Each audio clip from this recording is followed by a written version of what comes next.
speaking, the hardest decision to make is how you start. In America, you begin with a joke. In Asia, you begin with an apology. So what I do, I combine the two traditions and I apologize for my bad joke. But my bad joke is actually a true story. Many years ago, when I was the permanent secretary of the Ministry of Foreign Affairs, which is like the CEO of the ministry, one of my colleagues in another ministry, Mr. Tan, went to China. So when he arrived in China, he called on his counterpart, vice minister, and he introduced himself in English and said, "I'm Mr. Tan and I'm the permanent secretary of this ministry." So there's a young Chinese lady translator there. She looked very puzzled and she was trying to figure out how do you translate permanent secretary into Chinese. Then she finally said, "Oh, this guy says he's Mr. Tan and he says that he's the eternal typist from Singapore." So permanent secretary became eternal typist in Chinese. Now I begin with that story actually for a deliberate reason, because if you can have cultural misunderstanding between Singapore, which is 75% Chinese, and China, which is 100% Chinese, you realize you have a problem in our hand.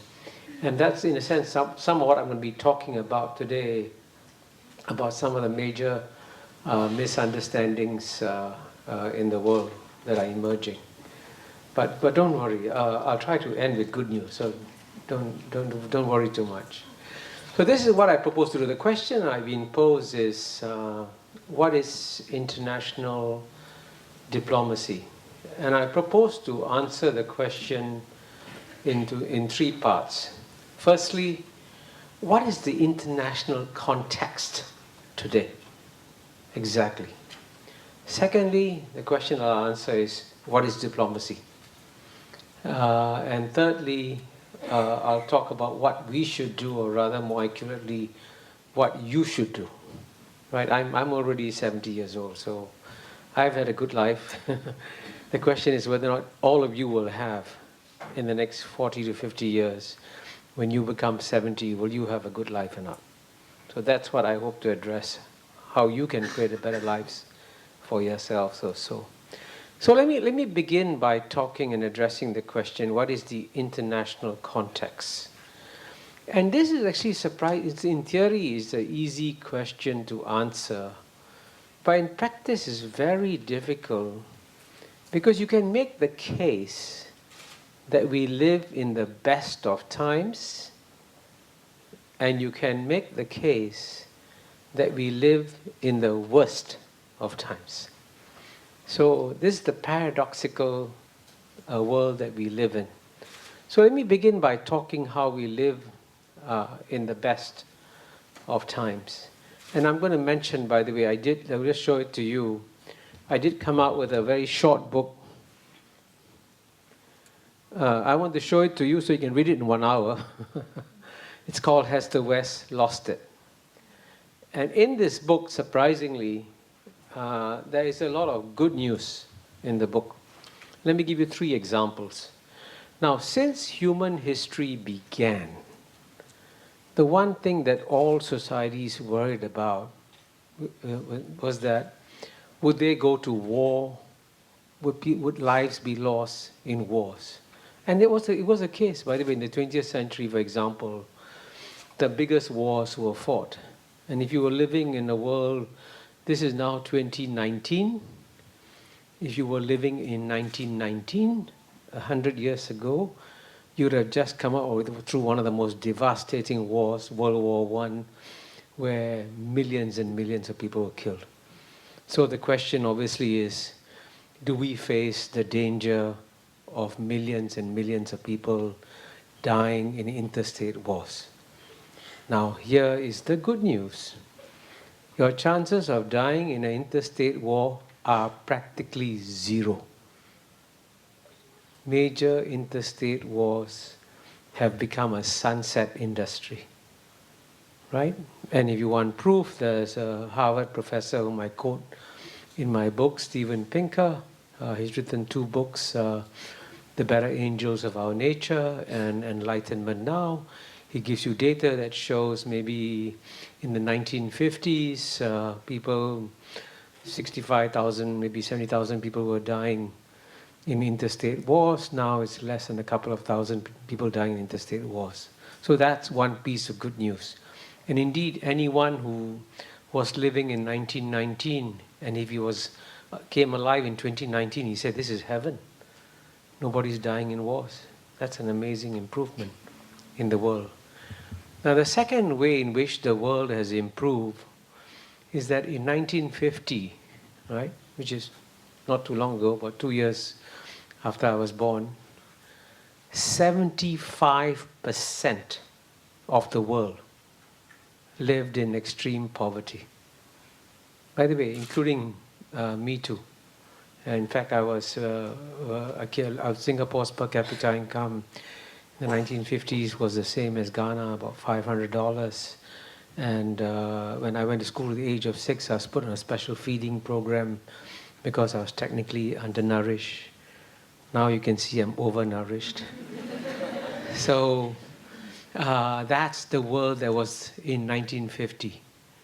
Today, less than 10% of the world's population lives in extreme poverty, and by 2030, the National Intelligence Council of the United States has predicted that it'll come down to probably 0. Now I can tell you this, development economists were thinking for decades, how do we eliminate poverty, how do we eliminate poverty? People thought it couldn't be done, But the remarkable thing that it has been done, and when I was the ambassador to the UN in the year 2000 and we established the Millennium Development Goals, one of the Millennium Development Goals was to halve global poverty by 2015, and we exceeded that goal. So that's another way in which the world has become better. And then if you look at another indicator of how much the world has progressed, and you look at the global middle-class populations. Now I want to emphasize one factor. For most of human history, going back thousands of years, the number of people who would enjoy the kind of comfortable lifestyle that all of you are enjoying would be less than 1% of the population, right? Very tiny. Most people led very hard lives, and their life expectancy was 30, 40 years old, But today, the global middle class population is already 1.8 billion out of 7.5 billion. By 2020, it's going to hit 3.2 billion. And by 2030, it will be 4.9 billion. So more than half the world's population is going to enjoy global middle class living standards. And believe me, any future historian looking back at human history over the past 30 years would say that the past 30 years of human history have been better than the past 300 years or the past 3,000 years of human history. Quite remarkable. We live in remarkable times. And the question, of course, is why this is happening, and then I discuss that also in my book, and I speak about it, and it's about what I call one of the things. Of course, as you know, the first civilization to succeed was Western civilization. Through the Enlightenment, the Renaissance, the Industrial Revolution, initially the West used the power to colonize, to dominate the world, but after that it shared the gifts of Western wisdom with the rest of the world, and over time, the spread of what I call the gifts of Western wisdom have improved the world dramatically. And again, there have been many what I call silent revolutions, like for example, the spread of good governance throughout the world. Governments around the world, in all your countries, are building things like roads, bridges, ports, hospitals, schools. So there's a progressive improvement in the human condition as a result of the spread of what I call some Western ideas, and the world is getting better and better. So you can see you should all be happy and celebrating and say, hey, we live in the best of times. So now let me give you some bad news. Why do we live in the worst of times. We live in the worst of times because we are actually going to face some very serious challenges, both on the geopolitical front and on the domestic front. Again, I'll give you 3 examples again. On the geopolitical front, I can assure you for sure that in the next 10 years at least, you'll be obsessed between the competition, obsessed with the competition between the world's #1 power today, which is the United States of America, and the world's #1 emerging power, which is China. And that will be, in one way or another, will affect all your lives, no matter where you are.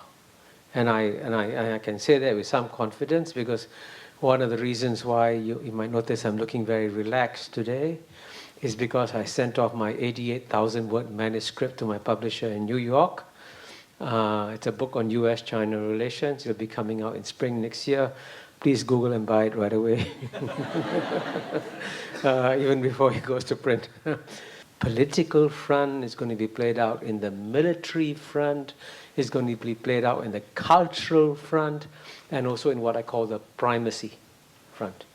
So it's a multi-dimensional struggle that is about to break out between the United States and China.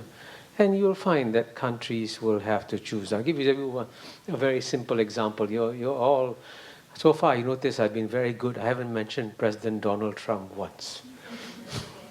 I will be mentioning him later. But just to illustrate to you that this has nothing to do with Trump, even when the United States had a very reasonable, kind, peaceful president like Barack Obama, right? Surely you'll agree he's a very nice guy. But even in his time, when China decided to create something called the Asian Infrastructure Investment Bank, AIIB, and Asia, by the way, needs an infrastructure bank because Asia has got to spend trillions of dollars on infrastructure. China agrees to set up a bank to help Asians build infrastructure. And because China proposes, United States opposes. And sure enough, all the countries got a phone call saying, don't join, very dangerous, Chinese bank, don't join.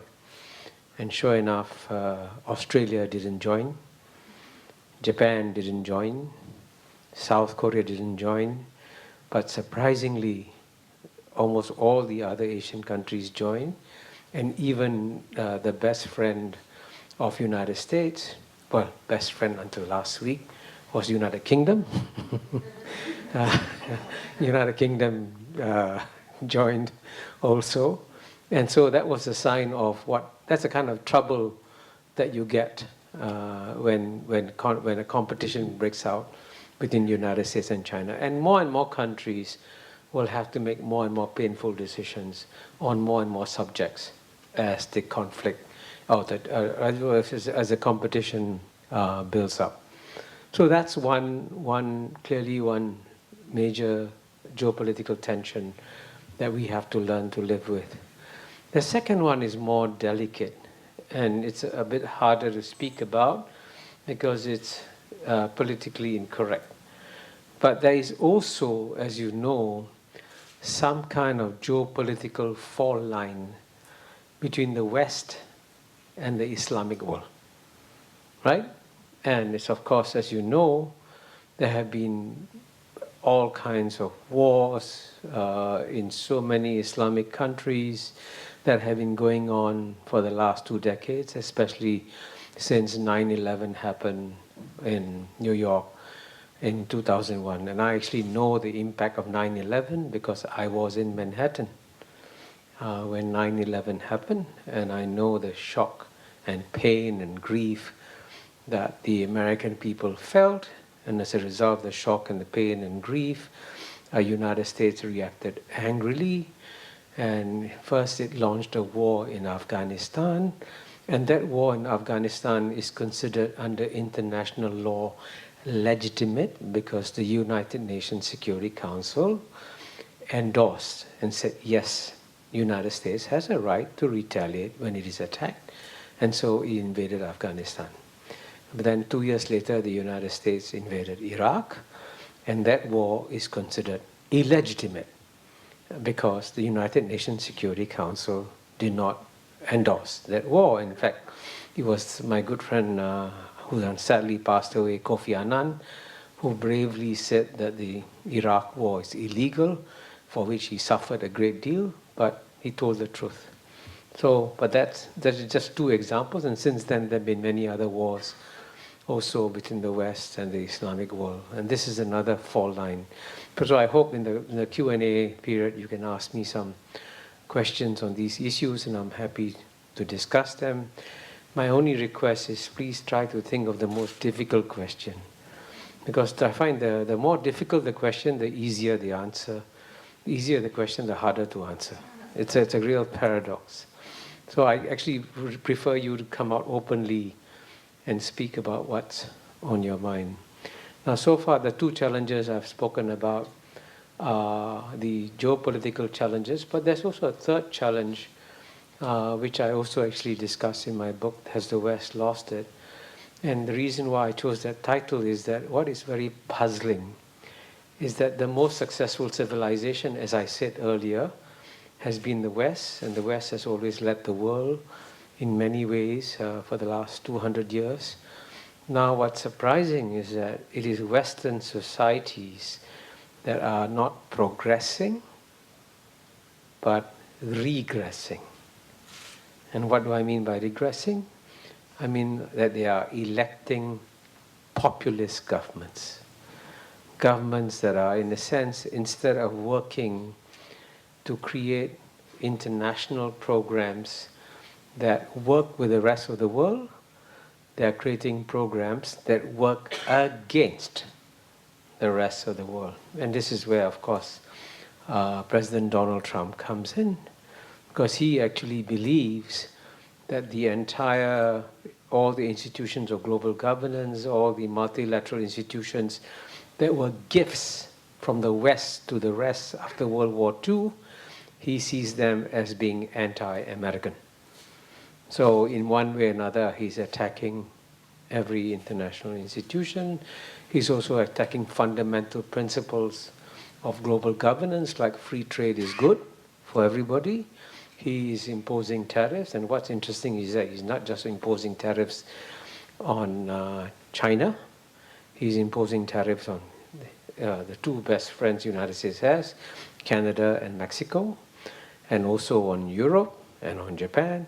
And I just met someone who had a conversation with Gary Cohn. Gary Cohn is a former chairman of the National Economic Advisors Council, I think it's called. And one day Gary Cohn sat down with Donald Trump and tried to explain to him what you call Economics 101. Economics 101 teaches you that tariffs is bad, because that's how you get the Great Depression, and you should actually minimize the use of tariffs, and you should encourage free trade. That's Economics 101. So after he explained that to President Trump said, no, I'm sorry, I'm not going to change.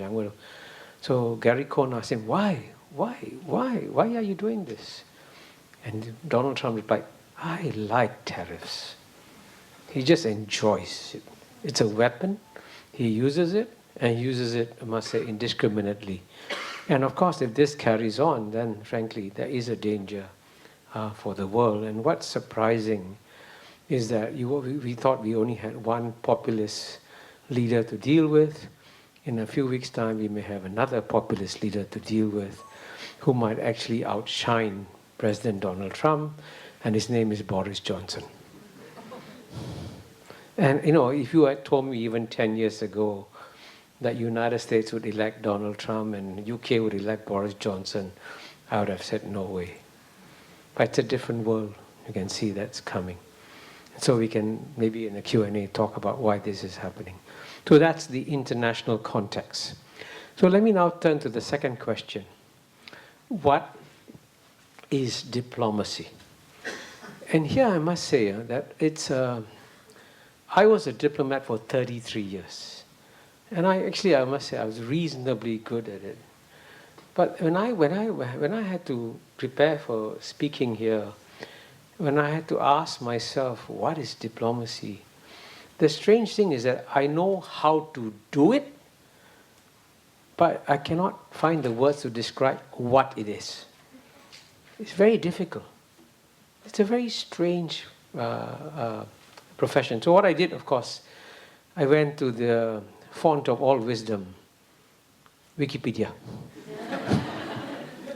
And this is the Wikipedia definition.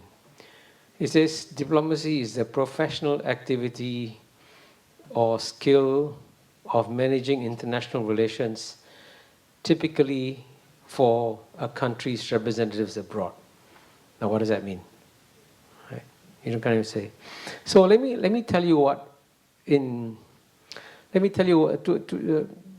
two things about diplomacy. One, I'll try and explain what diplomats do, and then I'll explain the 3 levels of diplomacy. But I must say, this is in preparing for today's talk, I realized that what the world lacks is a good book on diplomacy.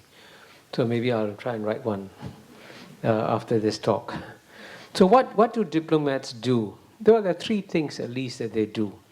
So when I go, I've been an ambassador. So when you arrive as an ambassador or as a diplomat in a country, the first thing you need to do, of course, is to understand the country. To persuade people that my country is the best country in the world. So that's what you do.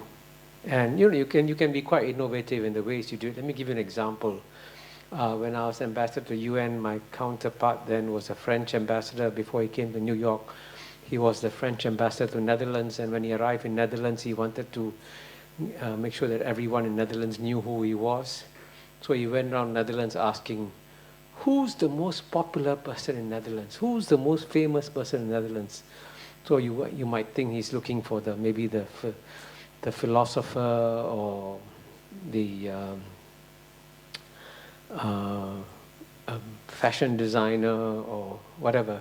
And instead he found that the most popular person in Netherlands was the cycling champion. Netherlands, as you know, is a country of bicycles. If you've been to Amsterdam, you don't get run down by cars in Amsterdam, you get run down by bicycles. It's a fact. So the cycling champion of the Netherlands was the #1 hero in Netherlands. So of course what the French ambassador did was to convey a French award on the most popular person in Netherlands, and everyone in Netherlands thought, gosh, this French ambassador is so wonderful. So he succeeded in his mission of marketing his country. But that's an example of what a diplomat can do. And of course the third thing that a diplomat does is to solve problems. And it is not a secret. Many countries have issues, bilateral problems, bilateral issues, and they have to sit down and talk to each other and find solutions. So that's also what diplomats do. Now this might seem like something so obvious, right? If you have a problem, you should sit down and talk about it, right? You all agree, right? Does anyone disagree? Nobody. Well, why do you disagree? Hello. I don't necessarily disagree. It's just sometimes you sit down and talk with someone.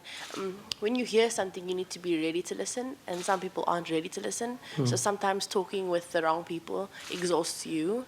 So it's not very tactical always. So I don't fully disagree. There's a clause. Okay. Yeah. Partially disagree. Okay. But anyway, the reason I tell that story is, diplomacy was invented. And by the way, you all know that diplomacy is the world's 2nd oldest profession, right? By the way, do you all know what the oldest profession is?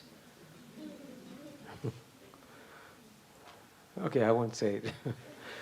It is, but there's no relationship between the world's oldest profession and the world's 2nd oldest profession. So anyway, diplomacy was invented not to enable you to talk to your friends. Diplomacy was invented to enable you to talk to your enemies, because the most important part of being a diplomat is that when you arrive in a capital as a diplomat, you get diplomatic immunity. Now, diplomatic immunity is very important because in the old days, before diplomatic conventions came about, when you were sent as an ambassador to an enemy capital, quite often the enemy king would get angry with the ambassador and chop off his head. This is quite common in the old days. Ambassadors would get their heads chopped off. It was a difficult job to do. But over time, we realized that was very stupid, because if you chop off the heads of ambassadors, then you can't talk to the ambassador, right? Without his head, it's very difficult to talk to him. So developed the concept of diplomatic immunity. Now, I want to emphasize this concept of diplomatic immunity because the concept of diplomatic immunity makes it very clear that the only purpose of diplomacy is to talk to your enemies. Now, this is commonsensical, and virtually all countries follow this principle except one country. That one country is the most advanced, developed, modern country in the world. It is the United States of America. Now, why is it the United States of America? Because every country believes you should talk. If you have an enemy, you establish an embassy in that country. United States has declared Cuba as an enemy. It doesn't have an embassy in Cuba. The United States says that Iran is an enemy. It doesn't have an embassy in Iran. It says that North Korea is an enemy. It doesn't have an embassy in North Korea, which goes against all the fundamental principles of what diplomacy is supposed to be about. It's supposed to enable you to talk to your enemies, which is why I think that President Donald Trump should be praised for talking to the North Korean leader, Kim Jong-nam, right? That was a very wise thing for him to do, right? And of course, as you know, he was criticized for doing that. And people say, why is he doing it? Why is he talking to a dictator? But that's the whole point. You don't talk to people who are like you. You talk to people who are unlike you, who are the opposite of you. And that's what diplomacy is about. And so solving problems is also what diplomacy is all about. But at the same time, I can also tell you that there are many other levels of complexity, because in today's world, you have many, many types of diplomacy, and I notice in your program, you're talking about different types of diplomacy, but I'm going to talk about 3 different levels of diplomacy, and they're very different actually. The first level is bilateral diplomacy within 2 countries. The second level is regional diplomacy, and then the third level is multilateral diplomacy, like what you do at the United Nations and so on and so forth. And I have done bilateral diplomacy, I've done regional diplomacy, I've done multilateral diplomacy, and all 3 are very, very different. So even if you take, for example, I had 3 bilateral postings as a diplomat. First time I went to Singapore's Chargé d'Affaires to Phnom Penh, Cambodia. It was by far the most exciting posting I had, because when I was there in Phnom Penh from 1973 to 74, the city was shelled every day by the Khmer Rouge that was surrounding the city. So once I was in my house, and we had French working hours, because the French had Cambodia was a French colony. You had siestas in the afternoon, so I went home for a siesta, and some dissident pilot decided to bomb the palace, near where I was staying. So when the 500-pound bomb fell on the palace, my bed went up in the air, threw me up in the air. I fell down. I ran down to under the staircase. By the way, if you're ever in a house that is close to a bombing goal, and then we got divorced, and after we got divorced, we continued to live in the same house. We couldn't move away. So we have a neurotic relationship. So when I became the Deputy High Commissioner there, I was treated with some degree of distrust, suspicion, and so on and so forth, which is normal. And then from there, I went to Washington, D.C., and in Washington, D.C., Americans love Singapore. So I went from a city where I was treated with distrust and suspicion to a city where everyone loved me. So I'm telling you this story so that, diplomacy depends a lot on context, right? The context you are in makes a huge difference to what you have to do. So in bilateral diplomacy, it depends on whether you're going to a country that is very friendly to you or a country that is hostile to you. But my recommendation to you is if you ever have to choose a posting, choose a posting in a country that is hostile to you. It's more interesting, more challenging. Don't pick a country that's friendly, that's boring, because there's no work to be done. Then you come to regional diplomacy. And regional diplomacy, surprisingly, is very, very difficult. And the surprising thing is that in theory, we should all be welcoming regional organizations, but in practice, most regional organizations fail, right? I mean, I don't know which parts of the world you want to talk about. You have something called the South Asian Association of Regional Cooperation, right? And it's struggling because India and Pakistan cannot talk to each other or have great difficulty talking to each other. So SAARC is, moribund.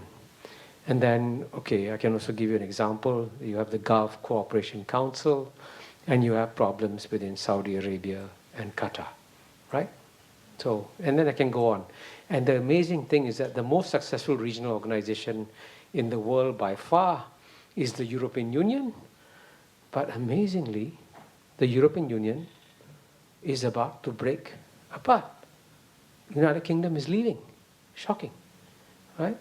It's amazing. So, which is the one regional organization in the world that is now the most successful regional organization in the world? Huh? ASEAN, of course. Good answer. Absolutely correct. It was, by the way, ASEAN was founded in Bangkok, here, on August 8th, 1967. And I can recommend to you a book called The ASEAN Miracle, which I co-authored with a friend of mine who lives in Bangkok. And the amazing thing about ASEAN is that ASEAN was designed to fail. Why was it designed to fail? Now, you know that there are 7.5 billion people on planet Earth, right? Now, you can travel to any corner of planet Earth. You can go to Latin America, you can go to Africa, you can go to Central Asia, you can go to Europe, you can go anywhere. There's no part in the world which is as diverse as Southeast Asia is. Because out of 650 million people, you have 240 million Muslims, 150 million Christians, 150 million Buddhists, Mahayana Buddhists, Hinayana Buddhists, you have Hindus, you have Taoists, you have Confucianists, and of course Southeast Asia also has got a lot of communists. So it is the most diverse corner of planet Earth. And this is where regional organizations should fail. But ASEAN has ended up being the most successful regional organization. That's why it's a remarkable success story that you should all get to know, because if there's one regional organization that should be a model for the rest of the world, it is today ASEAN. And if you want a place where Christians and Muslims can work together, it's ASEAN.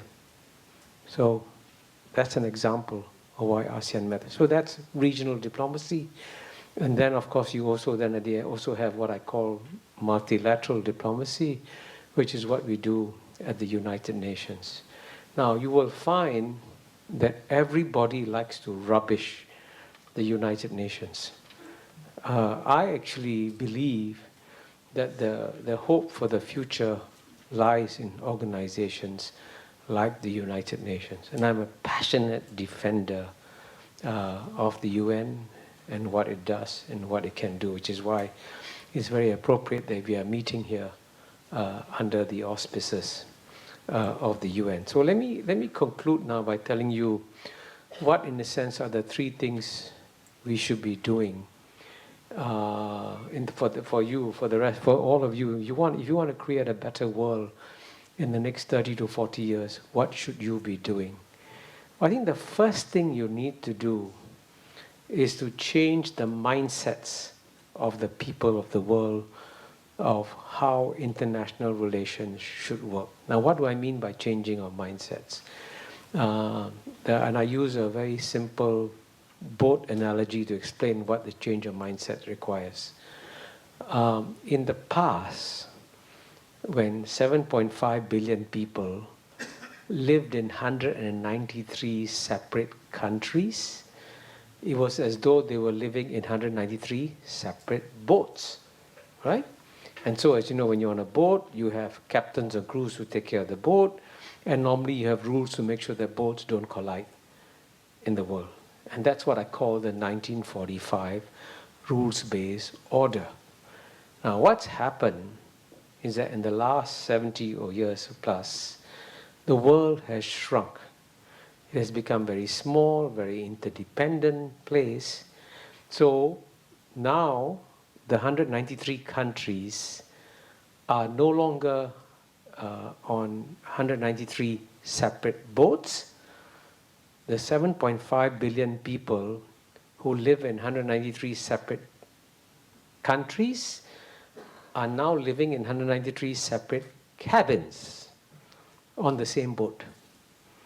But the problem with this global boat is that you have captains and crews taking care of each cabin, and no captain or crew taking care of the global boat as a whole.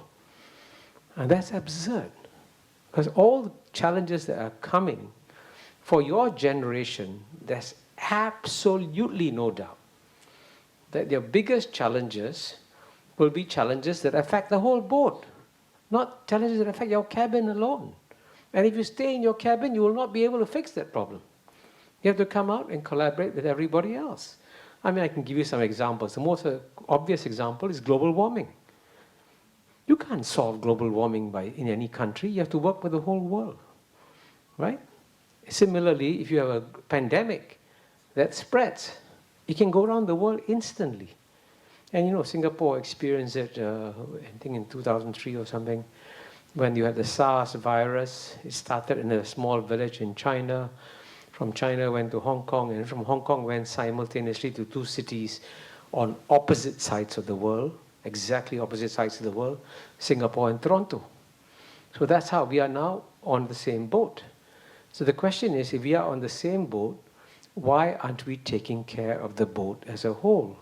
Which is why the only way you can take care of the boat as a whole is if you strengthen the institutions of global governance, and therefore you should be strengthening the United Nations.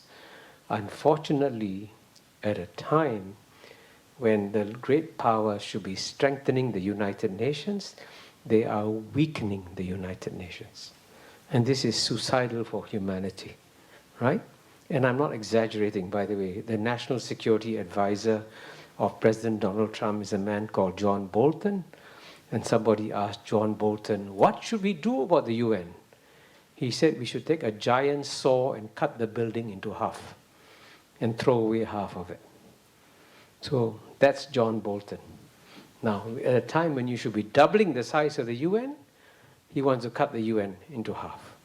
And that's an act of enormous stupidity at this time in human history. So that's the first thing that you need to do. The second thing you need to do is, as I mentioned to you earlier on, one of the most sensitive challenges we are facing is the divide between Islam and the West. And there's a famous writer called Samuel Huntington who wrote a book called The Clash of Civilizations. You may have heard of it. Fortunately, I'm pleased to inform you, I wrote a response to it. And my essay, which I co-authored with Larry Summers, is called The Fusion of Civilizations, not the clash of civilizations. So you should all, especially if you sit together in a room like this, from many different nationalities and from many different countries, in a sense, find out what is common among all of you, emphasize the similarities and not emphasize the difference. And the third and final thing you should do, and this is what I said at the very beginning, whatever you do, when you look at the future, please don't be pessimistic. You must retain your optimism and continue to believe that you can make the world a better place, because when you consider how much the world has improved in the last 30 years, there is absolutely no reason why you all cannot do a better job than my generation did, and make sure you do an even better job in the next 30 years. Thank you very much.